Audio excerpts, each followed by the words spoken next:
दोस्तों, कैसे आप लोग। स्वागत है आपका हमारे YouTube channel e learning with Durgesh में। दोस्तों, इसके पहले हम लोगों ने मूल अधिकार पढ़ा था। मूल अधिकार का महत्वपूर्ण जो अनुच्छेद थे 12, 13, 14, इन प्रमुख अनुच्छेदों को पढ़ लिया था। अब जो हम लोग पढ़ने जा रहे हैं वह अनुच्छेद 15, उसके आगे भी पढ़ेंगे, क्योंकि जो हमने पहले बताया था समानता का अधिकार 14 से लेकर 18 तक है, वो हमारे और आपके सबसे ज़्यादा महत्वपूर्ण है। उनके महत्वपूर्ण तथ्यों को एक एक करके पढ़ते हैं और जो परीक्षा में आने वाले प्रश्न हैं उन पर भी हम लोग सीधा सीधा फोकस करते हैं। देखिए, जो यह अनुच्छेद 15 की बात करें, अनुच्छेद 15 है क्या, पहले आप लोग ये जानते रहिएगा। जो अनुच्छेद 15 है ये धर्म, लिखते चलिएगा आप लोग, धर्म, मूलवंश, देखिए यहाँ पे दिया गया है, थोड़ा थोड़ा आपको मैं डिफाइन कर दे रहा हूँ। यह धर्म, मूलवंश, जाति, लिंग तथा जन्म स्थान के आधार पर किसी भी विभेद का प्रतिषेध करता है। मतलब ये किसी व्यक्ति के यह अधिकार भारतीय नागरिकों को उपलब्ध है। जैसे पूछा जा सकता है कि यह अधिकार किसको उपलब्ध है, तो यह अधिकार केवल भारतीय नागरिकों को उपलब्ध है, अन्य किसी को भी यह अधिकार उपलब्ध नहीं है। यह बात हमें भी जानते रहना होगा, आपको भी जानते रहना होगा कि जो यह राइट है वह केवल भारतीय नागरिकों को है। ठीक है, इसके आधार पर किसी व्यक्ति के साथ भेदभाव नहीं किया जा सकता। किसके आधार पर? जन्म के आधार पर। किसके आधार पर? जन्म के आधार पर, मूलवंश के आधार पर, लिंग के आधार पर, जाति के आधार पर भेदभाव नहीं किया जा सकता। लेकिन हाँ, अगर हम अनुच्छेद 15(3) की बात करें तो राज्य स्त्रियों और बालकों के लिए विशेष उपबंध कर सकता है। मतलब राज्य चाहे तो, राज्य मतलब केंद्र और राज्य दोनों की बात कर रहे हैं, महिला और बच्चों के उत्थान के लिए विशेष प्रावधान समानता के अधिकार का उल्लंघन नहीं होगा, जिसे हम और आप आरक्षण के नाम से जानते हैं। किस नाम से? आरक्षण के नाम से जानते हैं। अगर हम लोग इसके एक एक अनुच्छेद को देखें तो हमें बहुत कुछ जानने को, बहुत कुछ पढ़ने को, बहुत कुछ समझने को मिलता है।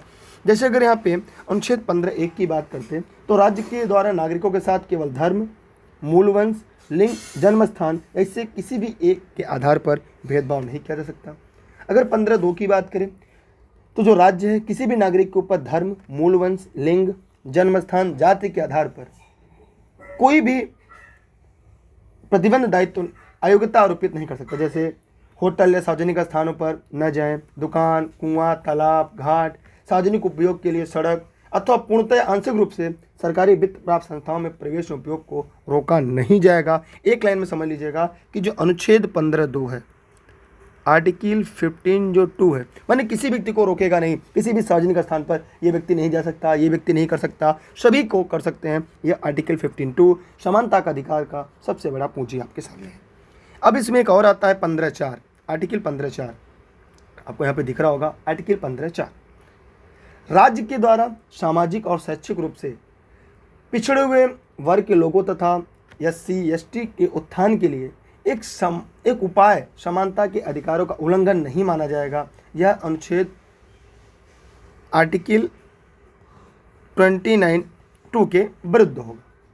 ठीक है, अगर यहाँ पे देखेंगे तो चंपकम दोरा राइजन बना मद्रास राज्य के बाद में 15(4) को पहले संविधान संशोधन के द्वारा जोड़ा गया था। पहले संविधान संशोधन के द्वारा जोड़ा गया था। ठीक है, आगे बढ़ते हैं, इसके अन्य तथ्यों को भी धीरे धीरे करके चर्चा करते हैं, उस पर बात करते हैं। देखिए यहाँ पे और हम लोग को क्या समझने लायक है, जानने लायक है। और ऐसे उपबंधों को 15(5) अनुच्छेद 15 का उल्लंघन नहीं माना जाएगा। ठीक है, देखिए चंपकई दोराइजन बना मद्रास राज्य के बाद, मैंने अभी बताया चंपकम दोराइजन बना मद्रास राज्य, जो अनुच्छेद 15(4) जो आर्टिकल अनुच्छेद 15(4) को पहले संविधान संशोधन के द्वारा जोड़ा गया। ठीक है, सरकार को कमजोर वर्ग के नागरिकों की उन्नति के लिए विशेष प्रावधान बनाने का अधिकार है। देखिए, सरकार जो है कमजोर वर्ग के नागरिकों को उन्नति के लिए विशेष प्रावधान का बनाने का अधिकार है, जिसे हम क्या कहते हैं? आरक्षण कहते हैं। ऐसे कार्यों के लिए शिक्षण संस्थाओं में 10% का आरक्षण दे सकती है, अल्पसंख्यक संस्थानों में नहीं। ठीक है, यह 10% का आरक्षण पहले से ही जारी आरक्षण के अतिरिक्त है। इसके बारे में आज हम लोग बात करेंगे, WS क्या है और 27% क्या है, 13% क्या है, 50% क्या है। इसे जब हम लोग अन्य तथ्यों पर जब चर्चा करेंगे, इसके अन्य चीज़ों को जब पढ़ेंगे तो वहाँ पे इन चीज़ों को हम लोग और अच्छे से पढ़ लेंगे। ठीक है, अब आते हैं हम लोग यहाँ पे पढ़ने जा रहे हैं कुछ अन्य टॉपिक जो परीक्षा के लिए महत्वपूर्ण है। देखिए अनुच्छेद 15(5), अगर हम देखें अनुच्छेद 15(5), कौन सा, आर्टिकल 15, ये 2006 में 93 संविधान संशोधन द्वारा जोड़ा गया, जिसे मंडल 2 कहा गया। सामाजिक और शैक्षिक दृष्टि से पिछड़े वर्ग, अनुसूचित जनजाति को उत्थान के लिए सभी केंद्रीय शैक्षिक संस्थाओं तथा निजी शैक्षिक संस्थाओं में आरक्षण प्रदान किया जाएगा, परंतु यह आरक्षण अल्पसंख्यक शैक्षिक संस्थानों पर लागू नहीं होगा। 93 संविधान संशोधन 2005 द्वारा 27% का शैक्षिक संस्थानों में पिछड़े वर्ग का आरक्षण हुआ, मतलब जिसे आप ओबीसी कहते हैं। आर्थिक रूप से कमजोर वर्गों के लिए 103वें संविधान संशोधन अधिनियम 2019 द्वारा 10% का आरक्षण मिला, जिसे आप EWS के नाम से जानते हैं। तो ये सारी बातें अगर आपको पता है, अगर इन तथ्यों को आप लोग परिचित हैं, तो आपको परीक्षा में कभी भी कोई दिक्कत नहीं होगी। ये पूछा सकता है 10% का आरक्षण कब मिला, 103वें संविधान संशोधन से मिला। कितने, 103वें संविधान संशोधन 2019 के द्वारा। क्लियर, या कोई डाउट यहाँ पे है तो पूछ सकते हैं, कोई समस्या नहीं है ना। देखिए अगर अनुच्छेद 15 की बात करें तो ये केवल भारतीयों के लिए, याद रखिएगा, मैंने अभी पहले आपको बता दिया, और विदेशियों के लिए नहीं है। इस मौलिक अधिकार में अनेक प्रतिबंधों का भी प्रावधान, अनेक प्रकार के प्रतिबंधों का भी प्रावधान किया गया है। ठीक है, अब थोड़ा सा और आगे बढ़ लेते हैं, अन्य तथ्यों पर इसकी चर्चा कर लेते हैं हम लोग। अगर हम यहाँ पे अनुच्छेद 16 की बात करें, अनुच्छेद 16 क्या है, लोक नियोजन में अवसर की क्षमता, लोक नियोजन के विषय में अवसर की क्षमता। राज्य के अधीन किसी पद पर नियोजन या नियुक्ति से संबंधित विषयों में सभी नागरिकों के लिए अवसर की समानता है, सभी के लिए। लेकिन अगर यहाँ पे हम 16(1) की बात करें, अगर हम यहाँ पे आर्टिकल 16(1) की बात करें, अनुच्छेद 16(1) की अगर हम यहाँ पे बात करें तो यहाँ पे सभी नागरिकों को राज्य के अधीन नियुक्ति और रोजगार के अवसर की समानता होगी, सभी नागरिकों को। अगर 16(2) की बात करें तो किसी भी नागरिक के साथ केवल धर्म, वंश, जाति, लिंग, जन्मस्थान, वंशक्रम, निवास स्थान पर के आधार पर विभेद नहीं किया जाएगा, भेदभाव नहीं किया जाएगा। राज्य के अंतर्गत रोजगार या नियुक्ति में लगने वाले प्रतिबंध विधि के समान संरक्षण भी हैं, यह लोग आप भी जानते रहिएगा। आइए इसके कुछ अपवाद हैं, उनको पढ़ लेते हैं, फिर आगे बढ़ते हैं, क्योंकि नहीं तो क्लासेस काफ़ी लंबी हो जाएंगी और आप लोग कहेंगे सर इतनी लंबी अगर हम मूलाधिकार पढ़ेंगे तो और कैसे पढ़ेंगे। देखिए अपवाद इसका क्या है जो आपको जानना है।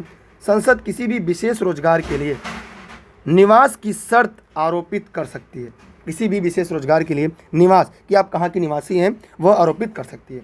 विधि के तहत किसी भी संस्था या इसके कर्मचारी, परिषद के सदस्य या किसी के आर्थिक आधार पर व्यवस्था की जा सकती है, आर्थिक आधार पर भी उसकी व्यवस्था की जा सकती है, इसके अपवाद में आते हैं। ठीक है, लोक नियोजन के विषय में अवसर की जो समानता उसके अपवाद के अंतर्गत ये सभी आते हैं। चलिए आगे देखते हैं। देखिए पहली बार प्रधानमंत्री विश्वनाथ प्रताप सिंह ने पिछड़े वर्ग के लिए 27% आरक्षण की घोषणा की थी। प्रधानमंत्री नरसिम्हा राव ने आर्थिक रूप से पिछड़े उच्च वर्ग के लिए 10% आरक्षण की भी घोषणा की थी। आगे इसके बारे में हम लोग अन्य तथ्यों के बारे में पढ़ेंगे कि 85वें संविधान संशोधन में अनुच्छेद 16(4)(a) में वरिष्ठता संकल्पना को स्वीकार कर लिया गया, जिसमें अनुसार SC/ST वरिष्ठता का निर्धारण पदोन्नति की तिथि माना जाएगा, न कि नियुक्ति की तिथि से माना जाएगा। तो ये सारी चीज़ें अभी आगे पढ़ के फिर अनुच्छेद 16(4)(b) में 81वें संविधान संशोधन के द्वारा खाली पड़ी पदों के लिए 50% की सीमा को हटा दिया गया, जिसका अभिप्राय है कि बैकलॉग सीटों को 100% आरक्षित किया जा सकता है। 16(5) कहता है कि भैया किसी भी धार्मिक संस्था द्वारा अपने संस्था की नियुक्ति अपने धर्म से जुड़े हुए लोगों के प्राथमिकता दी जा सकती है। ये कौन कहता है? 16(5) कहता है, लेकिन उतना डीप में आप लोग को नहीं पढ़ना है। देखिए यहाँ पे उस तथ्यों के बारे में है चर्चा, उसको भी हम लोग देख लेते हैं। देखिए अनुच्छेद 16 का विस्तार केवल उन पदों के लिए है जो राज्य के अधीन है और सरकारी या निजी क्षेत्रों की संस्थाओं पर यह लागू नहीं होती। 16 का विस्तार केवल उन पदों के लिए जो राज्य के अधीन है, गैर सरकारी या निजी क्षेत्र की संस्थाओं पर यह लागू नहीं होता। अनुच्छेद 16(4) जिसकी भी मैं चर्चा कर रहा था कि सामाजिक एवं शैक्षिक दृष्टि से पिछड़े वर्ग के लिए सरकारी नौकरी में आरक्षण का उपबंध कराता है। इंदिरा साहनी बनाम भारत संघ 1992 के मामले में यह अभी निर्धारित किया गया कि आरक्षण 50% से अधिक नहीं होगा, मैंने जो आरक्षण होगा वह 50% से ज़्यादा नहीं होगा। ये आप लोग जानते रहिएगा। यह आरक्षण क्या होगा? 50% से ज़्यादा नहीं होगा। सर्वोच्च न्यायालय ने राज्य द्वारा आरक्षण प्रदान राज्य में केंद्र सरकार राज्य दोनों आते हैं। राज्य द्वारा आरक्षण प्रदान करने की जो शक्तियों पर कुछ सीमा निर्धारित की, माने जो आरक्षण प्रदान करने की एक शक्ति है उसकी एक सीमा निर्धारित की गई, माने सीमा के बाहर नहीं जा सकते। इंदिरा शाहनी बनाम भारत संघ, इसमें ये मंडलवाद था, उसी की बात हो रही है। ठीक है, आइए इसके बारे में थोड़ा सा अन्य तथ्यों पर भी हम लोग प्रकाश डालते हैं, अन्य तथ्यों पर भी हम लोग चर्चा करते हैं। क्या था, आइए देखते हैं। आरक्षण की सीमा 50% अधिक नहीं होगी। मोस्ट इंपॉर्टेंट, जो आरक्षण की सीमा है वो 50% से अधिक नहीं होनी चाहिए। क्रीमी लेयर को आरक्षण से बाहर रखा जाए, जो क्रीमी लेयर है उन्हें आरक्षण से बाहर रखा जाए। पिछड़ेपन और प्रतिनिधित्व की अपर्याप्तता, ठीक है। कैरी फॉरवर्ड के नियम को उच्चतम न्यायालय नियुक्ति में कैरी फॉरवर्ड के नियम को भी स्वीकार किया। इस नियम के अनुसार यदि आरक्षित सीटों पर खाली रह जाती हैं तो उन्हें अगले साल भरा जाएगा, परंतु उसमें 50% की अधिकतम आरक्षण सीमा का उल्लंघन नहीं होना चाहिए। ठीक है, समग्र प्रशासनिक दक्षता की आवश्यकता को अनुच्छेद 335 अल्पानन में हो, माने इसके लिए उच्च न्यायालय ने अनुच्छेद 335 का संदर्भ दिया, जिसमें यह कहा गया कि SC/ST का आरक्षण प्रदान करते समय सरकारी सेवाओं की कुशलता प्रभावित नहीं होनी चाहिए। इस बात का भी ध्यान रखना होगा। ठीक है, चलिए, वर्तमान समय आपको पता होना चाहिए कि उच्चतम न्यायालय ने 50% के अतिरिक्त 3% आरक्षण विकलांग व्यक्तियों के लिए भी देने की सहमति दे दी है। अपवाद स्वरूप तमिलनाडु है जहाँ पे अधिक आरक्षण है। सबसे अधिक राज्य अगर आरक्षण कहीं है तो तमिलनाडु है। कहाँ है? तमिलनाडु। ठीक है, क्या है आपका? तमिलनाडु में सबसे ज़्यादा आरक्षण है। वहाँ पे 3% अलग से आरक्षण विकलांग के कोटे के लिए है। देखिए यहाँ पे अनुच्छेद 14 और 16 के साथ मिलकर पढ़ने में सर्वोच्च न्यायालय को समान कार्य के लिए समान वेतन को मौलिक अधिकार परिभाषित करने की शक्ति प्राप्त हुई है। माने किसी भी व्यक्ति को धर्म, जात, लिंग, जन्म स्थान आदि के आधार पर समान काम के लिए समान वेतन देने की जो है, और यहीं से पता चलती है। किससे? अनुच्छेद 14 और 16 से। अगर मैं पूछूं अनुच्छेद 14 क्या था, 16 क्या था, तो 16 क्या था? लोक नियोजन के विषय में अवसर की समानता, और 14 क्या था? विधि के समझ समता। तो उसको दोनों को जोड़कर पढ़ने पर यह मिलता है कि मौलिक अधिकार समान काम के लिए समान वेतन है। ठीक है, तो मैं उम्मीद करता हूं कि आप लोग को सारे कॉन्सेप्ट समझ में आ गया होगा। अब हम बढ़ते हैं अगले अनुच्छेद की तरफ, जो अनुच्छेद आपका 17 है। ध्यान से देखिएगा, अनुच्छेद 17 क्या है?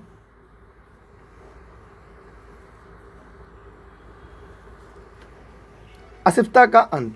अस्पृश्यता का अंत, देखिए इसमें छुआछूत होता है, इसे कहते हैं। अगर आम बोलचाल की बात में देखा जाए तो ये होता है आपका छुआछूत। मतलब ये छुआछूत को प्रतिबंधित करता है। अस्पृश्यता से संबंधित विधि बनाने का अधिकार संसद को है, लेकिन संविधान में अस्पृश्यता को परिभाषित नहीं किया गया है। अस्पृश्यता निवारण अधिनियम 1955 के अंतर्गत छुआछूत एक दंडनीय अपराध है। माने हमारे भारतीय संविधान में कोई भी आर्टिकल्स, कोई भी अनुच्छेद ऐसा नहीं है जो क्या करे, दंड देने का प्रावधान करे। क्योंकि दंड कौन देती है? आईपीसी देती है, आईपीसी, इंडियन पेनल कोड। लेकिन आपको जानकर आश्चर्य होगा कि संविधान का अनुच्छेद 17, कौन? अनुच्छेद 17, जिसका उल्लंघन होने पर वह दंड देने का भी प्रावधान रखती है, माने दंडित करने का भी प्रावधान रखती है अपने पास। सोचने वाली बात है, कितनी महत्वपूर्ण बात है, कितनी महत्वपूर्ण तथ्य है ये, जो आपको भी जानना चाहिए और हमें आपको भी समझना चाहिए। ठीक है, सिविल अधिकार संरक्षण अधिनियम 1976 द्वारा कर दिया गया है। देखिए अनुच्छेद 17 एक निरपेक्ष एब्सोल्यूट अधिकार है। कैसा अधिकार है? यह निरपेक्ष अधिकार है, यह एक निरपेक्ष अधिकार है, यह एक निरपेक्ष अधिकार है, एब्सोल्यूट राइट है। संसद ने विधि का निर्माण करके इसे लागू किया है। कैसा? विधि का निर्माण करके इसे लागू किया, माने विधि बनाने का अधिकार किसके पास? संसद को है। इस संबंध में संसद ने अस्पृश्यता के अधिनियम 1955 बनाया, जिसे बाद में बदलकर सिविल अधिकार संरक्षण अधिनियम 1955 कर दिया गया। इसके अलावा 1989 को एट्रोसिटीज एक्ट बनाया गया है। ठीक है, ये आपके लिए काफ़ी महत्वपूर्ण था। तो आप देखिए इसकी स्क्रीनशॉट अपने पास सुरक्षित रख लीजिए। सभी लोग, जितने लोग इस वीडियो को देख रहे हैं और जितने लोग क्लास में होंगे, उनको इसकी स्क्रीनशॉट भी मिल जाएगी। लेकिन अन्य लोग भी देखिए, डेली क्लास की जो लिंक अभी आगे हम लोग पढ़ रहे हैं वो दुर्गेश्वर सर्च करेंगे बिना स्पेस के। ठीक है, और ई लर्निंग पे दुर्गेश पे जुड़ेंगे। और ऑनलाइन क्लास से जुड़ने के लिए आप लोग 6306344367 पर व्हाट्सएप करके online class, notes, video lecture से आप सभी जुड़ सकते हैं। ठीक है, और सभी क्लास की नोटिफिकेशन आपको टेलीग्राम पे मिलेगी, इंस्टाग्राम, ट्विटर भी लर्निंग विद दुर्गेश है। आगे बढ़ते हैं अगले अनुच्छेद 18। ये काफ़ी महत्वपूर्ण है हमारे और आपके लिए। देखिए अनुच्छेद 18 क्या, उपाधियों का अंत। क्या है? उपाधियों का अंत। मेरी बात सुनते भी रहिएगा, देखते भी रहिएगा। माने राज्य के द्वारा किसी भी प्रकार की जो उपाधि नहीं दी जाएगी, लेकिन हाँ शैक्षिक और सैन्य उपाधियाँ दी जा सकती है। जैसे पहले लोग अपने आप को राजा, महाराजा, रानी आदि घोषित कर लेते थे, अब वो नहीं होगा। अब कोई भी भारतीय नागरिक विदेशी राज्य से उपाधि नहीं लेगा। अभी इसके बारे में हम लोग पूरा ध्यान से पढ़ेंगे। संविधान उपाधियों को दुरुपयोग को रोकने के लिए राज्य को उपाधियां प्रदान करने से प्रतिबंधित करता है। यह प्रतिबंध केवल राज्य के विरुद्ध सार्वजनिक संस्थाओं जैसे विश्वविद्यालय आदि के लिए नहीं। सिर्फ विश्वविद्यालय नहीं है, और वहाँ पे आपको पीएचडी की डिग्री मिलती है, पीएचडी की उपाधि, डॉक्टरेट उपाधि मिलती है, तो आप ले सकते हैं। तो मैंने आपको पहले बताया सैन्य उपाधि और शैक्षिक उपाधि को छोड़कर राज्य की सेना जैसे कर्नल, ब्रिगेडियर, मेजर, ये उपाधियां विद्या संबंधित सम्मान देने से नहीं रोका गया है। मैंने वहां पे आप दे सकते हैं। ठीक है, वहां पे उपाधियां दे सकते हैं। 1954 में भारत सरकार ने 4 प्रकार के सम्मान प्रारंभ किया। आइए उन 4 प्रकार के सम्मान के बारे में एक एक करके पढ़ते हैं। ये कोई व्यक्ति भारत का नागरिक नहीं, लेकिन राज्य के अंतर्गत किसी लाभ के पद पर है, वह राष्ट्रपति के सहमति के बिना कोई भी उपाधि विदेशी राज्य से ग्रहण नहीं करेगा। यह पॉइंट नोट कर लीजिएगा। माने बिना राष्ट्रपति के सहमति से यदि वो किसी लाभ के पद पर है तो विदेशी राज्य से कोई भी लाभ, कोई भी उपाधि नहीं ले सकता। यह बात कहीं नोट डाउन करिएगा, लिख लीजिएगा कॉपी में। देखिए यहाँ पे आपको कुछ चीज़ें जानने योग्य है जो परीक्षा में पूछा जा सकता है आपके, कि 1954 में कब ये पूछा जा सकता है 4 प्रकार की सम्मान प्रारंभ किया गया था। यह विवाद भी उत्पन्न हुआ था 1954 में। भारत सरकार ने विभिन्न सम्मान उपाधियां प्रारंभ की। कौन कौन सी? बालाजी राघवन, लिखना चाहे तो लिख लीजिएगा। बालाजी राघवन बनाम भारत संघ। देखिए इस बाद में सर्वोच्च न्यायालय ने कहा कि भारत रत्न, पद्म विभूषण, पद्मश्री अलंकरण अनुच्छेद 18 के अंतर्गत प्रयुक्त उपाधि शब्द के अंतर्गत नहीं आता। कौन से? बालाजी राघवन बनाम भारत संघ में कहा गया। देखिए अभी तो ऐसे फुल नोट्स पढ़ लीजिए, बाद में जब मैराथन पढ़ाऊंगा तो मैं एकदम शॉर्टकट में पढ़ाता चलूंगा। भारत रत्न 1954 में आया था। भारत रत्न 1, देखते चलिएगा। भारत रत्न 1, पद्म विभूषण 2, पद्म भूषण 3, पद्मश्री 4। ये 4 प्रकार की उपाधि भारत सरकार ने 1954 में प्रारंभ की। लेकिन 1977 में, आगे चलकर 1977 में फिर हम देखते हैं कि जनता पार्टी सरकार द्वारा बंद कर दिया गया। फिर आगे चलकर हम देखते हैं कि जनता पार्टी सरकार द्वारा इसे बंद भी कर दिया गया। फिर 1980 में कांग्रेस सरकार ने इसे पुनः प्रारंभ किया गया। यह पूछा जा सकता है कि जो ये 4 पुरस्कार थे, भारत रत्न, पद्म विभूषण, पद्म भूषण, पद्मश्री, ये कब बंद किए गए थे? 1977 में जनता पार्टी की सरकार द्वारा बंद कर दिए गए थे। ये भारत में बनी पहली गैर कांग्रेसी सरकार थी, लेकिन इसमें कांग्रेसी भी थे। जिसके प्रधानमंत्री कौन थे आप लोग कमेंट करके जरूर बताइएगा। जो लोग इस वीडियो को लाइव देख रहे हैं फटाफट कमेंट करके बताएंगे 1977 में जनता दल की जब सरकार बनी थी उस समय उसके प्रधानमंत्री कौन थे। ठीक है, जैसे आगे भी हम लोग देखेंगे। इसकी स्क्रीनशॉट भी आप चाहे कर ले, लेकिन अगर आप पेड क्लास में जुड़े होंगे तो आपको स्क्रीनशॉट की ज़रूरत नहीं पड़ेगी, जहाँ तक मुझे लगता है। तो यहाँ पे देखिएगा कि ये तो पढ़ा दिया बालाजी राघवन बनाम भारत संघ की ये 4 पुरस्कार भारत रत्न, पद्म विभूषण, पद्मश्री अलंकरण, ये अनुच्छेद 18 के अंतर्गत प्रयुक्त उपाधि शब्द के अंतर्गत नहीं आते। अब अगर 18(4) पढ़ें, अनुच्छेद 18(4) थोड़ा सा जानने योग्य है। किसी विदेशी राज्य से मिलने वाली भेंट, उपलब्धियां या पद के बारे में है। ठीक है, मैंने आपको बताया ना कि अगर आप सरकारी लाभ के पद पर हैं, किसी भी लाभ के पद पर है तो बिना राष्ट्रपति की सहमति से कोई विदेशी उपाधि नहीं ले सकते। अनुच्छेद 18 सिर्फ निर्देशात्मक है, ये आदेशात्मक नहीं। ये केवल निर्देश देता है, ये आदेशात्मक नहीं, जैसा मैंने अभी अनुच्छेद 17 पढ़ा था। ये काफ़ी महत्वपूर्ण आपके लिए है। मैंने ये सीरीज अगर आप पढ़ते जाएंगे तो आपको सामान्य अध्ययन में कभी भी कोई दिक्कत नहीं होगी। थोड़ा धीरे धीरे पढ़ेंगे, लेकिन हम लोग अंत तक पढ़ेंगे जरूर। अतः इसका उल्लंघन दंडनीय नहीं है। इसका उल्लंघन क्या है? दंडनीय नहीं है। जैसे 17 का दंड नहीं था। यद्यपि संसद दंड देने का प्रावधान भी करती है, लेकिन यह संसद अगर चाहे तो उसे दंड देने का भी प्रावधान कर सकती है।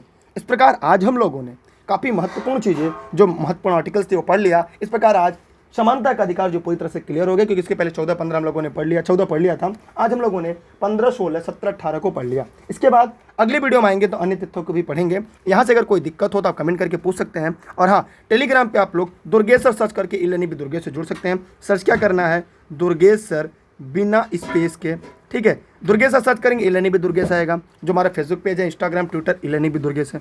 अगर आपको ऑनलाइन क्लास ज्वाइन करना है 6306344367 पर व्हाट्सएप करके आप online class, notes, video lecture, practice set series सभी चीज़ों से जुड़ सकते हैं। लेकिन अगर आप फ्री क्लास का आनंद लेना चाहते हैं तो टेलीग्राम पे दुर्गेश सर सर्च करके ई-लर्निंग विद दुर्गेश से जुड़े रहें। बहुत अच्छा लगा आप लोग के साथ पढ़ाकर। हमारा भी संविधान पूरी तरह से रिवीजन होता जा रहा है और हम आपको इसलिए लिख कर लाते हैं ताकि जो प्रमुख शब्दावली या प्रमुख जो तथ्य हैं वो भी आपके सामने आते जाएँ और आप एक बार देखते भी चले और आपका अध्ययन भी होता चले और आपकी तैयारी भी एक बेहतर तरीके से हो जाए। बहुत बहुत धन्यवाद आप सभी का।